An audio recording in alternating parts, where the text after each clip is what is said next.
Hi everyone, welcome to ThinkLead. I'm Adrian Groenewald. It's absolutely wonderful to be with you. Of course, we believe that leaders must start thinking and leading on a whole new level, unprecedented level, in fact, if they are going to deal with the unprecedented challenges that they are facing currently, but certainly in the future. It might be coronavirus now, it's going to be a really depressed economy thereafter, and who knows what will follow. So that's why we created ThinkLead, and we are putting leaders on it that are on the fringe of and at the forefront of leading and thinking. And today we've got John Steenhuisen. It's really wonderful to have you with us, John. Welcome. Thank you, Adrian. Great to be with you, and obviously great to be with those who follow your show. It's a privilege to be here with you today. I'll quickly get my sound up here. Yeah, John, of course, you're currently the interim leader of the Democratic Alliance, our official opposition party here in South Africa.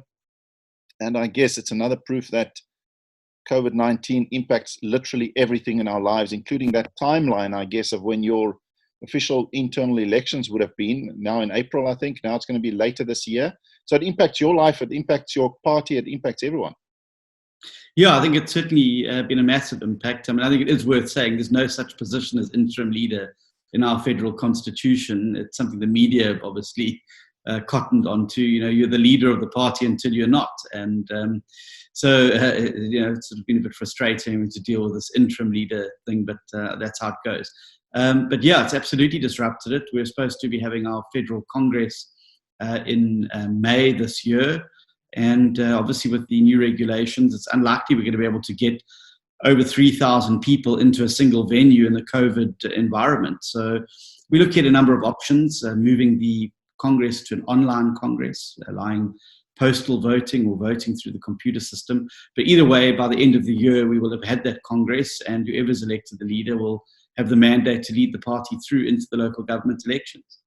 Yeah, I'm so glad you said that, John, because my next question was, being an interim leader, is it like being the acting leader? We've got all these acting positions all over government, often in corporate as well. But what you just said now refutes that. You say, and I'm glad, because being an acting leader is a very different dynamic. You can't almost confidently and assertively lead, but that's not an issue in your system. Yeah, well, we have a procedure that takes place if the leader resigns, and that procedure took place. It's the next highest decision-making body outside of a federal Congress elects somebody to lead the party until a Congress could take place, and that was the Federal Council. It's a very representative body, and they chose the leader. And as I say, that person remains a leader until they're not. If you have to have an interim leader, it makes it very difficult to be able to lead an organization efficiently and effectively, because you've got people questioning your mandate all the time, and people worry about making decisions for the permanence. And you would know from certainly the ground you've traversed in your show before that leaders need to lead from the front, and they need to lead decisively and boldly, particularly if their organization has been in trouble, like our party was in trouble leading out of 2019. You need bold and decisive leadership, and I've focused on trying to provide that to the DA, and I will continue to do so until I'm no longer the leader. Yeah, John, I mean, I'm going to ask you just now to tell us your thinking in detail about how everything has shifted as far as life, politics, economics are concerned. But before we go there, just an overview of how big you think the difference out there would be economically, politically, socially, because of COVID-19. As we slowly emerge out of it, although we're not out of it, we're not going to be out of it for months, maybe years, in fact. But just in general, before we dig into detail later on in the interview, how big are these changes going to be? Well, I think this is a game changer, and it's going to be a game changer globally. And this is the first time, I think, since the Second World War that we've had an event of such a seismic nature that it affects the entire world. And this certainly is a disruptive moment for both the global economy, global politics, but also local. And the effects of COVID-19, the virus itself, are going to be with us for 18 to 24 months. But I think that the impact of the virus and how it's changed systems, how it's changed processes, is going to be with us for much, much longer. I think that anybody who thinks that the post-COVID world will be a return to what the world looked like before, I think is not dealing in reality. This has been a seismic event, and it's going to affect the world, and the post-COVID world is going to be a very, very different place to navigate to the pre-COVID world.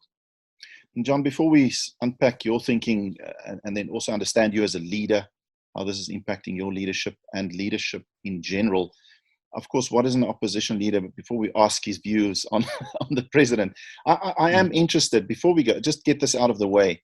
How has this been for President Cyril Ramaphosa? Has it been good for him? Because we know before COVID-19, he was between a rock and a hard place. It seemed slow, his decision-making, things weren't going well at all. And I did an interesting poll, and obviously I won't influence your thinking. I did a very simple poll on Twitter. Two questions. I asked people to position his leadership after his first speech last week. And it was just 4 levels: excellent, good, average, and weak. And then I asked them to position his leadership before COVID-19. And it was a total 180-degree turn. So the first one was, the one current one was, I think 70% was from good to excellent. And then pre-COVID-19, it was average to weak 70%. So literally 180. But your view, has this been good for him? I mean, obviously there's good and bad, but just overall. Well, Winston Churchill famously said, never waste a good crisis. And I think the president has grasped this challenge and recognized that this could be a game changer for his leadership as well. And so I think he's handled this well. I think that the leadership that he's chosen, the decision-making, the decisiveness around which decisions have been made during this period is in very stark contrast to the criticism of his leadership beforehand, of someone who vacillates, doesn't act quickly, who panders to factions within his party, etc. I think he's had an opportunity to demonstrate leadership. But I think that for me, one of the greatest attributes of his leadership at this time has been his willingness to listen to other ideas. And so he created a platform for me as an opposition leader to be able to table directly with him ideas, alternatives, etc. And I'm sure we'll get to it a bit later. A lot of these have been adopted, and I think that shows a maturity. Unfortunately, I think he's been let down by people, below him who have undermined, I think, the good work done by that. But I certainly would give him top marks for leadership during a crisis. And I think that the polling that you referred to is an indication of that particular phenomenon. How long it's going to last is another thing, because the crisis has allowed him to manage around his party and the various factions, because of the environment of the crisis. How long that's going to be sustainable, once the initial threat to the virus posed, is going to remain to be seen. But certainly, I think an excellent performance to date. A good summary, John. I concur with you. I heard in his speech earlier this week a different tone. You can see he's starting to capitalize on this. One of, we're going to make the radical changes we need to. You see budget shifts. You see a lot of, but isn't that leadership? I mean, isn't leadership about capitalizing on a crisis? I mean, that is, as you said, Winston Churchill's quote. So let's just look quickly at you. How is this impacting your run to the permanent leadership of the party? So I'm not talking about technical things. I'm not talking about the process. I'm talking about the fact that you can't go out there and campaign. You can't face-to-face, shake hands and meet people. It's a whole new ball game. How is this impacting you? Well, look, I mean, I suspended my campaign for the leadership at the beginning of the COVID crisis because I just felt that my full attention needed to be on leading the organization and repurposing the organization to deal with the COVID crisis. And so I really have not had much time to think about the campaign or some of the messaging and the campaign logistics itself, which I've no doubt is going to move towards a more online process going forward. But really my full-time efforts have been spent on setting up the extended shadow cabinet, getting various work streams going on the various issues, and repurposing the DA to be a partner with government in terms of the battle of ideas and getting different ideas onto the table. So I really haven't had much time to think about the internal battle. And obviously, as we head towards the end of the year, it's going to be something we give a focus to. But I've been focusing on leading the organization, and I would hope that, much like Cyril Ramaphosa has not wasted a good crisis, that people within the party feel led and feel comfortable with this role in my hands, and that would translate obviously into some form of support later in the year. But certainly my primary focus is on making sure that we are contributing to beating COVID-19. And I really want at the end of this to look back and to say that the DA gave of its best when South Africa needed it the most. And that is my primary focus at the moment. Obviously, as we head close to October, I'll have to rethink that strategy, but that's where I'm at the moment. So it has an impact, but I think that leading in a role and performing a role is often the best advertisement for your ability to do so. So tough times test leaders, and I think that if you're able to go through the forge of a leadership of a crisis like this and show the leadership, that I think it's in itself the best advert for your ability to lead the organization. Yeah, it could show your leadership, or it could show up your leadership, and therefore you're vulnerable. But it's a very good point that you make, and there are some good examples of that. One of our predecessors, my predecessors, Helen Ziller, famously said that power doesn't make you, it reveals who you are. And I think that we've seen a number of ministers and people who've been given power during this crisis that has revealed a very authoritarian streak and the like. And I think that it's revealed some people for who they really are. We've seen some ministers themselves falling foul of regulations. And so I think that's a very important thing that you recognize that power doesn't make you, it reveals who you are as a leader. And in times of crisis like this particularly, I think that lens is so much more focused on you and your ability to lead an organization. John, no doubt you authentically leading the party could be your best campaign in the long run, in terms of your leadership position there. Okay, let's get to your thinking and leading, and people getting to know John Steenhuisen, the individual and the leader, not just the politician, although we can't stay away from that side of life. Mm-hmm. How has or is the current pandemic impacting your thinking around life? Well, I think it's given me a lot of time to introspect. I think that in the pre-COVID world, you're running from meeting to meeting, flying around the country, busy the whole time, working very hard, but perhaps not working as smart as you could do. And I think what this has shown us is that, you don't really need to be flying around the country to be able to be collaborating and leading teams, and that leading is something that can be done remotely, and sometimes working harder is not working smarter. And I think it's led to a fundamental rethink about how we run the organization. And ironically, I use the example of my shadow cabinet. I think that there's been far more collaboration on our approach to the virus during the lockdown, and not being able to physically meet, but being able to meet in a very agile way via Zoom every second day, has really shown me that there are better ways for us to operate and to run as an organization going forward.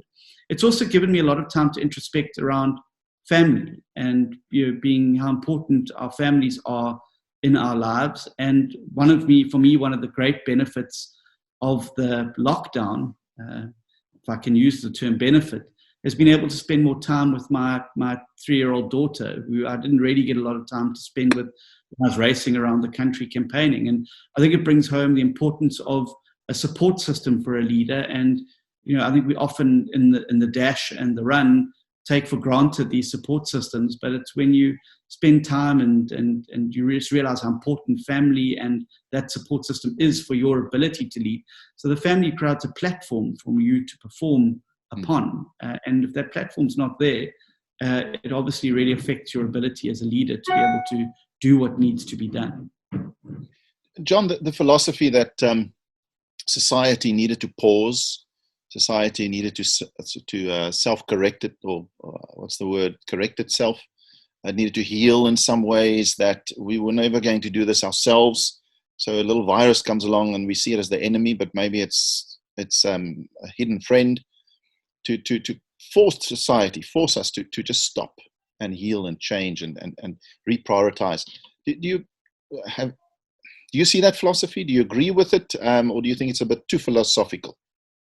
No, I don't think it's philosophical at all. I think that it is absolutely spot on, and I think that what the virus has also shown us is the fragility of our economy here in South Africa, and just how close to the brink so many families are, and how vulnerable we are.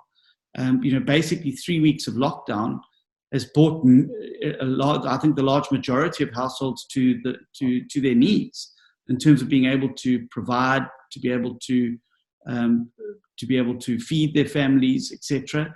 And I think it's really tested the resilience of us. And I think it often, we march towards the fourth industrial revolution and all these watchwords that get thrown around, thinking that we're invincible and bulletproof as human beings, as a species, and as an economy and a nation. And I think that this last few weeks of lockdown has really humbled us to realize just how fragile our economy is and just how close to the brink so many people in our society live.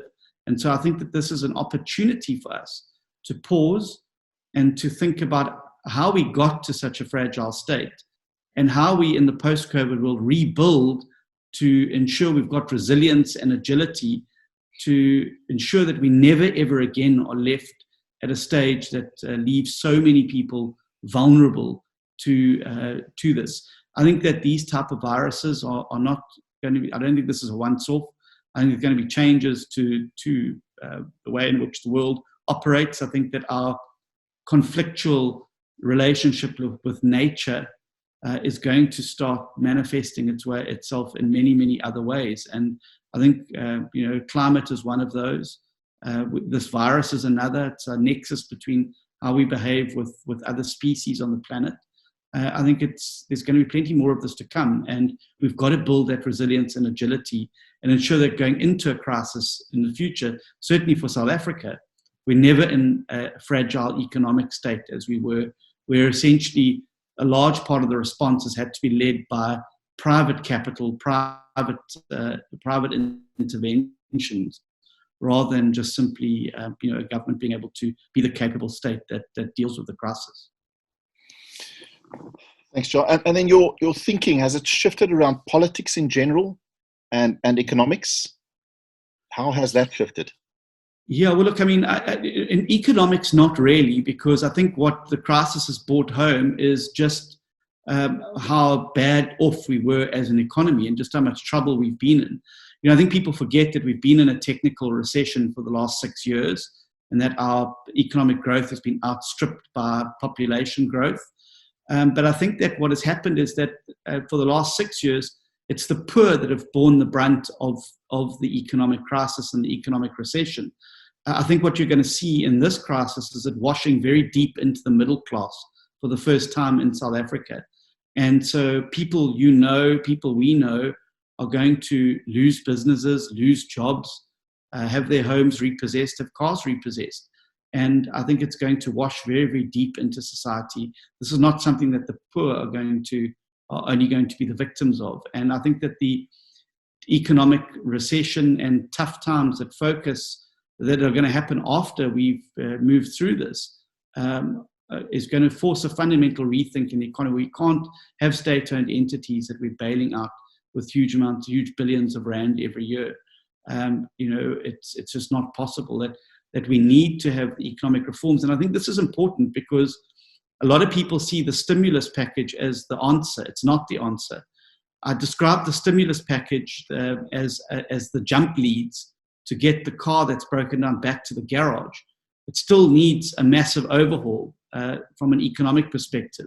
And so if the stimulus package is not followed by massive economic reform of the South African economy, it's going to be just that. The car's going to have the jump leads used, it's going to get going again, but pretty soon down the road it's going to stall again, and without those fundamental reforms and overhaul of the economy, it's not going to be a sustainable situation going forward. So I think what it has confirmed to me from the economic perspective that we need to change things.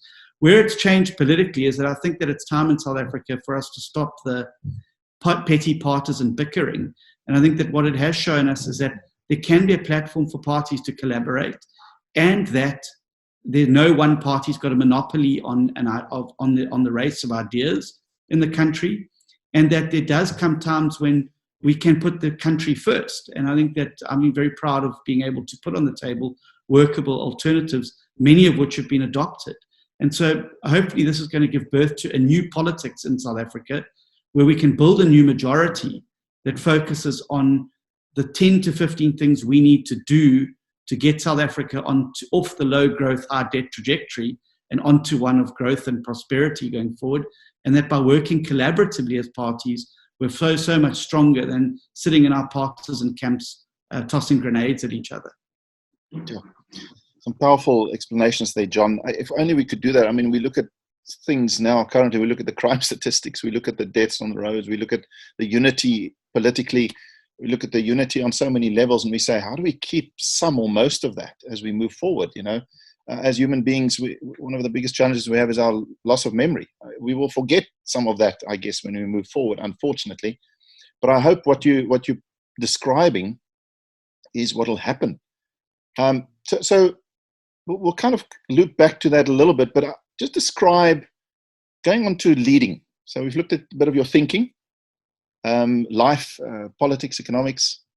Now tell us your thinking around leading. How do you lead? So if you had to describe your leadership philosophy, almost your approach to leading, are you clear about that, or do you just get going? Well, look, I mean, I've always regarded myself as a frontline general. I'm not somebody who leads from the headquarters and issues instructions. I do things, I lead from my heart, and I'm a conviction politician, which is why I think, like many, conviction politicians in the world, you either like or you don't like. There's very seldom time in between. But I think that it's only people who've led with conviction that have changed the world. And I think that leaders who do that lead with conviction and lead with their values and are unashamed about it are the people that really change things going forward. And so I think that's how I prefer to lead. I like to lead from the front. One of my favorite leadership figures is George Patton, who famously said, lead me, follow me, or get out of my way. And I think that's sort of my approach. I like to build teams of people, and that's why I think that the model that we've used in the party around developing different work streams to focus on different aspects of the COVID-19 virus has worked so well. So I also believe in giving people a space and authority to be able to lead in their own way, and then to bring that around the table, and also bringing the best brains around a particular table. So I might not, have all the answers. And there's a saying that, if you're the cleverest person in the room, you're in the wrong room. And so I like to be able to bring in people who have far better expertise than I do in various aspects, and to get them around the room so that we're able to move towards the right leadership decisions that are being made. But certainly I'm not a shrinking violet, and anyone who's worked with me knows that the case. If you're working with me in a leadership position or a leadership environment, you know that you're going to hear straight from me what I think and which direction I need to go, and I'll argue my corner with tenacity and with conviction. And I think that's how leaders need to be. I think people need to understand exactly where you're coming from. They need to understand exactly why you're making certain decisions, and they have to understand exactly where they're going. And I think that organizations that don't have that coherence suffer. And so that's always been my leadership style. I'm robust and I'm tough, but I'm also willing to listen to people who understand situations better than I would. And the current dramatic shift in, let's say, online, in leading from a distance, not being out there, the general at the forefront of the battle, have you had to adapt at all? It doesn't sound like you need to adapt any of those key philosophies as such, but how has it really been for John Steenhuisen, as you've got to sit and lead from your home almost? Maybe you can be out there in some ways, but any adaptation? So I've been using Zoom and platforms, so I've been able to get the team and provide the leadership on it. And, that's been very, very important for me to be able to. So, being able to lead people, obviously, I like to have physical interaction with people, and it's always good to be able to read body language and the like. So, you've had to adapt to be able to read a virtual room, very differently to how you would read a room, sitting around a cabinet table. And so that's, been a big shift. But we're getting there, and obviously there's new skills that you learn as a leader during this thing. I think that other people are also learning, make sure your mic's switched off before you make comments that you don't want other people to hear, and the like. So I think that there's been an adaptation that's required, and I've enjoyed it. John, okay, just a little bit broader. How do you think leaders should lead in the future? You've described the politics, the economics, and life, and the way you lead, but we're going into this different world. Okay, you said seismic shift. So if we think of how leaders may have led, how should they lead differently moving forward? Well, I think there's going to have to be a lot more collaboration and a lot more information sharing as a leader. I think that the old command system where you bark an instruction and expect it to be carried out, I don't think is going to be possible. And I think leaders are going to have to be far more unambiguous about what they are wanting from people and being able to explain and rationalize it. And I think that there's going to have to be far more collaboration, particularly with remote working, where you're not going to be able to look over somebody's shoulder all the time. I think there's going to have to be a lot more elements of trusting individuals to self-manage, to get out there and to manage, and then be able to hold those people accountable for it. So, I think the leaders that are going to struggle in the coming world are the command-style leaders. I think that the focus is going to be around more collaboration and work streaming and giving people the authority and ability to be self-managed and to get on with the job, and trusting them to do so. Particularly as many workplaces are going to move towards working remotely in a much bigger way. This is going to be very, very important. So, the old day of a leader calling everyone in the morning and screaming and shouting and, giving people instructions, I think is over. You're going to have to be far more trusting as a leader, that people you give authority to and people you give responsibility to get out there and do it, and then find ways of making sure that you're able to monitor and control that in a different way than calling somebody into an office and giving them a bawling out. You're going to require, I think, a bit more of a collaborative approach going forward. I mean, leadership is so much about values and priorities, isn't it? And I'm seeing a shift in that a lot. Are we not seeing, you could say the shift in budget allocation, you see the shift in leaders giving their salaries, part of their salaries away. I think there's a shift there, don't you think? It's got to be. Yeah, well, there's going to have to be, because I can tell you the economy is going to be in very, very big trouble. And I just think back to 14 days ago, I released a statement after the president announced the extension of the hard lockdown. And I said, the statement said, this is going to have devastating effects on the economy. And it was treated as a heresy at the time. And there was a real backlash against that comment around, this is, how can you be talking about the economy? We're talking about lives here. But the two are so fundamentally and intrinsically linked that, it just seemed to me, and it again was a conviction in me that, we've got to start talking about the economy, because it's fine to save people's lives from the virus, but if they're going to die of starvation or malnutrition or lack of shelter, and the healthcare system in South Africa is funded by the tax money from hardworking South Africans that pay for the health response, and so the economy is going to be important. And I think that we're going to have to be far more sensitive and careful about how we spend money. I think these outlandish salaries that we've seen, I think there's going to have to be a bedding down and a settling down of the amounts of money that we're spending, and a refocusing and reprioritizing about what we need to do to build that resilience that I spoke about earlier, to prepare us for this big economic hill that's still to climb. So I describe the virus as a small hill that we've got to climb, and we've got to get over it. But the big mountain that we still need to summit is how we get our economy to recover after this. And I think that's going to require a fundamental shift in the type of leaders that we elect and the type of leaders in business in South Africa. And it's going to be a tough time, but I've no doubt that if we all put shoulders to the wheel, whether we're in business, whether in politics, wherever we're leading, that we will get through it. But it is going to require a shift in attitude. And I think that I want it all.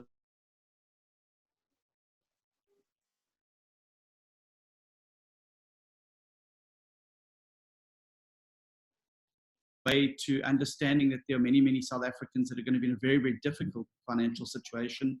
And we need to be very sensitive to that and be far more focused on ensuring that money is spent on citizens and on citizen requirements rather than on individuals. Yeah, so there will be a shift in priorities, there will be a shift in values, really a shift in everything, pretty much.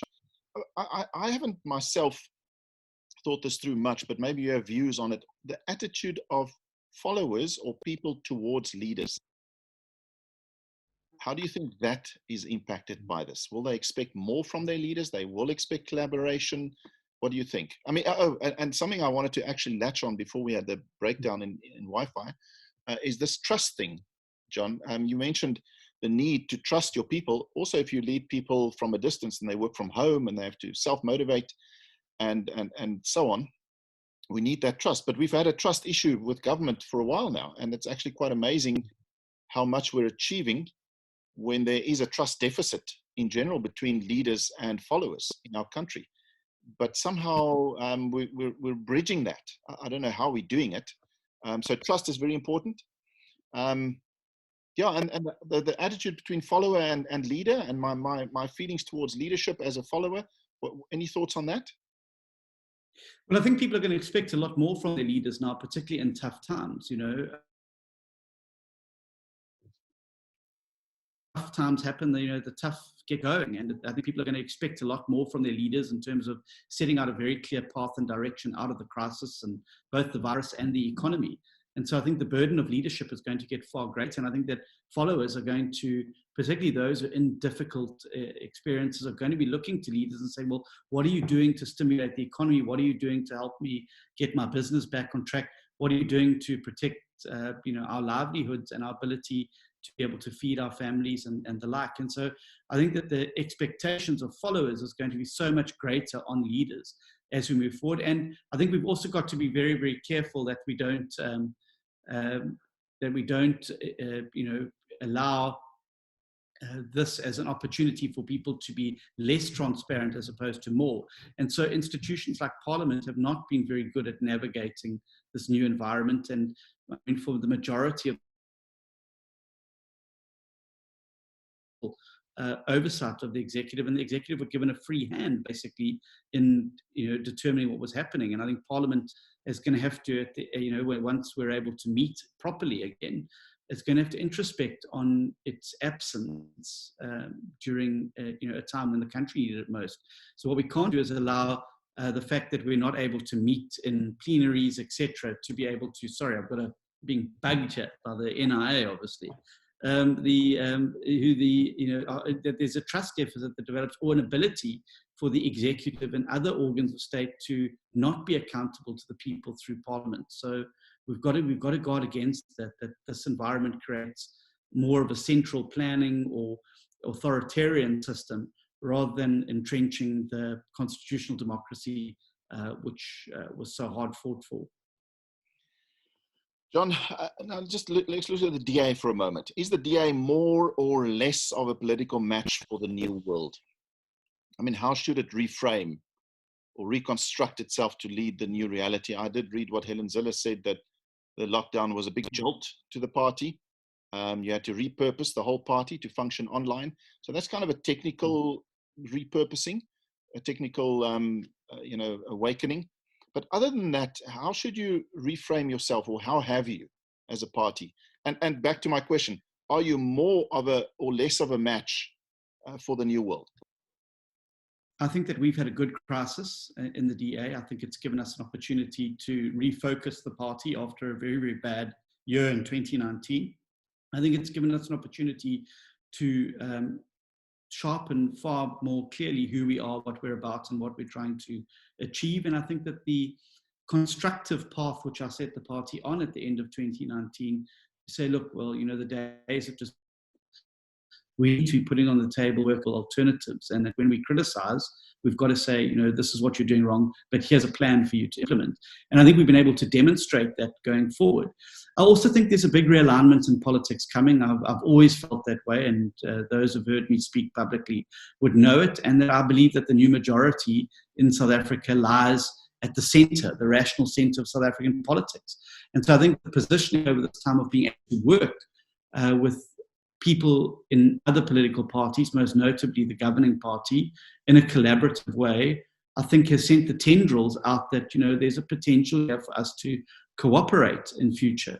And particularly as we start fighting for a new economic direction and the reforms that are going to be required, I think you're going to see the lines being drawn far more clearly between those who believe in the rational center and the extremists on the left and the right. Now, remember, an economic crisis for extremists to be able to get into power. And you remember what happened in Germany in the late 1930s. It was the economic crisis that led to the rise of National Socialism.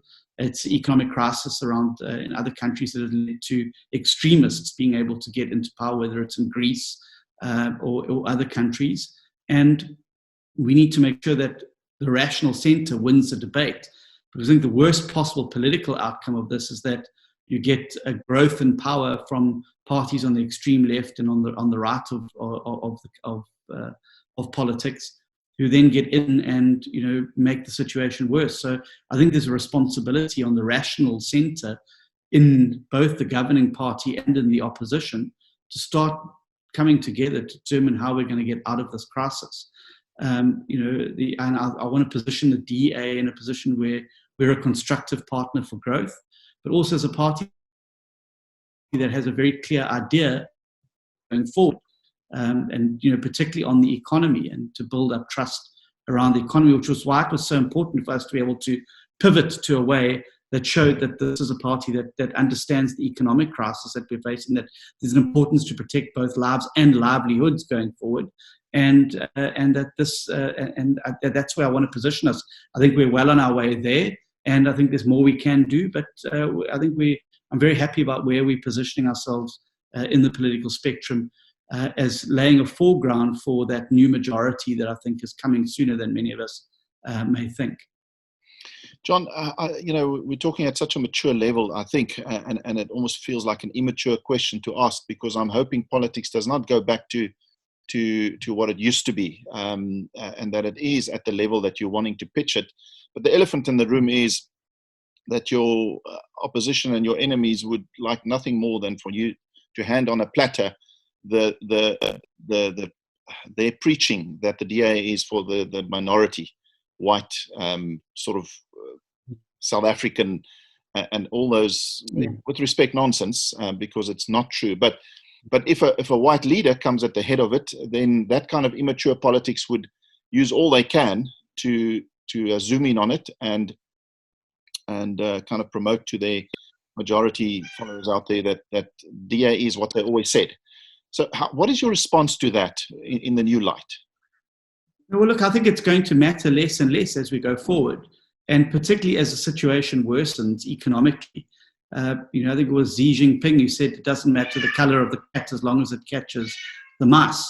And I think that's a very important thing to say. I think it's going to matter less. I think what people are going to be looking for is solutions going forward, and looking for a party that's able to put on the table workable alternatives. So when voters ask themselves the question, who do I trust the most to fix the economy, to get my local municipality working better, who's putting on the table workable alternatives, then I think that this is, that I want the DA to be on the tip of their tongues. I think this is very, very important going forward. And so I really think that race is going to matter less, particularly in a crisis period. People are going to be looking for the people who are able to put on the table a workable coherent plan that speaks to a future. John, I'm going to round off now just with your message to leaders, but your timing is impeccable. You were giving the quote of doesn't matter the size of a cat, and then Yes, my cat's mowling in the background here. Very unhelpful. I think the timing was perfect, and I hope your timing in politics is just as perfect as that. Our Wi-Fi is also playing up a bit, and that's the disadvantage of obviously technology use. But give us your final message to leaders out there, political, corporate, family, small business. What is your message to those leaders? Well, I think the message is simply this, that the world is changing. It presents both threats and opportunities. And I think we've got to mitigate against the threats and own the opportunities. And that in any major disruption, there's an opportunity for fundamental change. And I think that we must take advantage of that fundamental change going forward. And so my message is, be at the forefront, lead with your values, be unambiguous about what you mean and say. And then, I think that we'll be able to own the new world. But get in there. We're going to need strong leadership. In times of crisis, the world needs leaders.